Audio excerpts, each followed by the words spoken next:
is rightly said that nothing gets management's attention faster than negative media coverage. The subject of misinformation has been an issue in the business world for quite long. Though done unintentionally by the media houses, it has caused an impact on businesses, be it directly or indirectly. A negative media report would lead to companies facing adverse consequences of the same in the form of stock prices plummeting, unreasonable customer expectations, and tarnishing the reputation of the business. However, there is another side to this. There are businesses who themselves indulge in unethical practices by generating misleading ratings and reviews for the purpose of enhancing their stature and boosting profits. This, as done with an intent, is recognized as disinformation, wherein leading corporates enter into partnerships with the media houses in order to publish such information which is friendly to the audiences.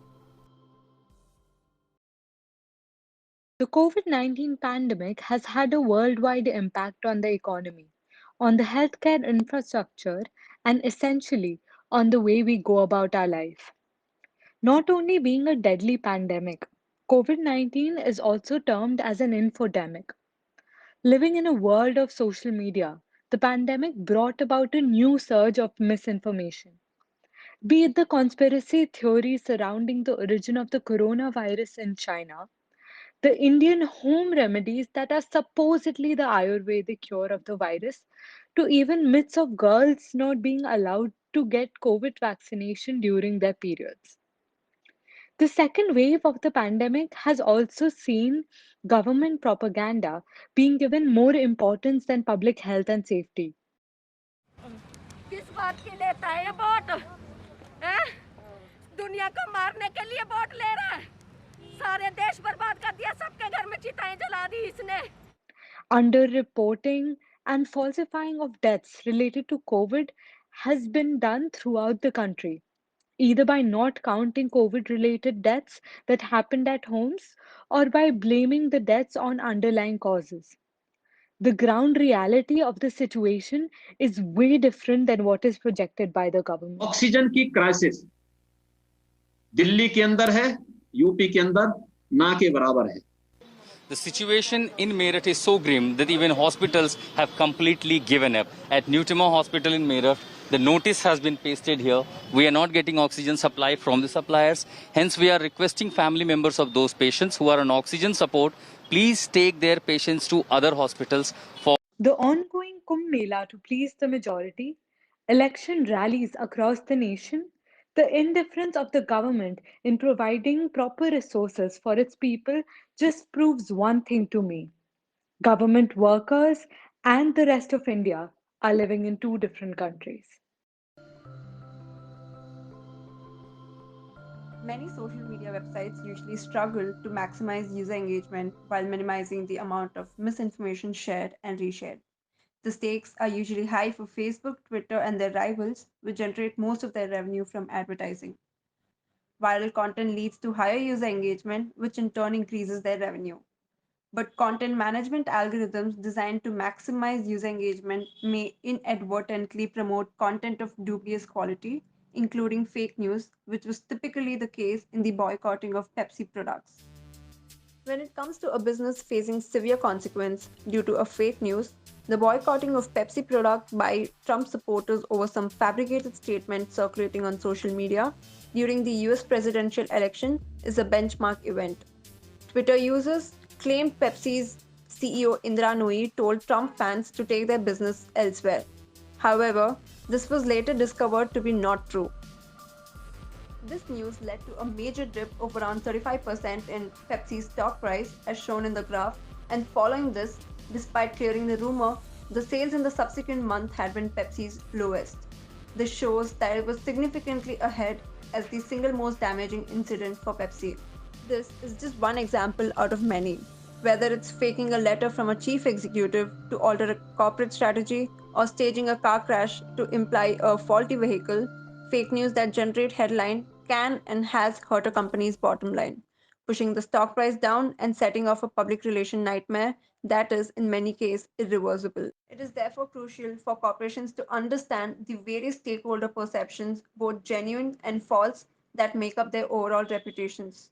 If these perceptions are based on false accusation, then the company can move to mitigate the damage by challenging the authenticity and potentially even gaining positivity by providing proof to the contrary. Now, I'm going to talk about how a business can cope up with if ever misinformation or fake news has been spread about it. First and foremost, they should always have a response plan or a response team to deal with this as soon as possible. Have it pre planned to mitigate this sort of situation, and it should include everyone from the board, from the leadership to the security, the executives to the legal team. Everyone in the company should have a particular role to adhere to once fake information has been spread.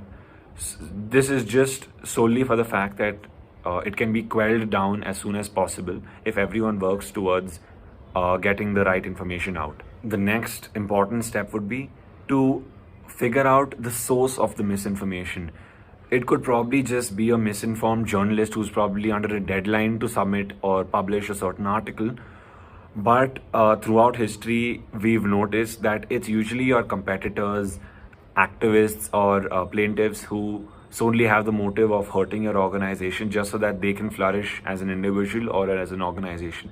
Now, once a company knows the source of the misinformation, through all means possible, through all channels possible, spread out and communicate the right one. I'm sure social media handles or a press release or a press statement or a media conference or probably just blogs, articles should be methods, it should be used as methods to communicate the right information as soon as possible, because the faster they do it through multiple channels, the easier it is to curb the fake news. And they should always be supported by evident facts and documents, and because these are the only legitimate things that can actually get you to make people believe that yeah, it's a fake news and you're not the culprit here. Now, the last and probably the most important part of this whole process would be trust. Just make sure or regain the public trust, and you can do this by simply leveraging the fake news using customer testimonials. With the amount of misinformation continuing to grow, it has become quite hard to decipher what is true and what isn't. But it is all the more necessary to evaluate the credibility of the sources from which the information is procured. Business executives, too, are prompted to take immediate action and engage in large scale strategic change following the negative media coverage in order to safeguard their standing and reputation. Moreover, transitioning of ownership structure of the media to corporates has weakened journalism greatly in the recent years. We believe that it is high time to act over the corruption that is crushing ethical journalism.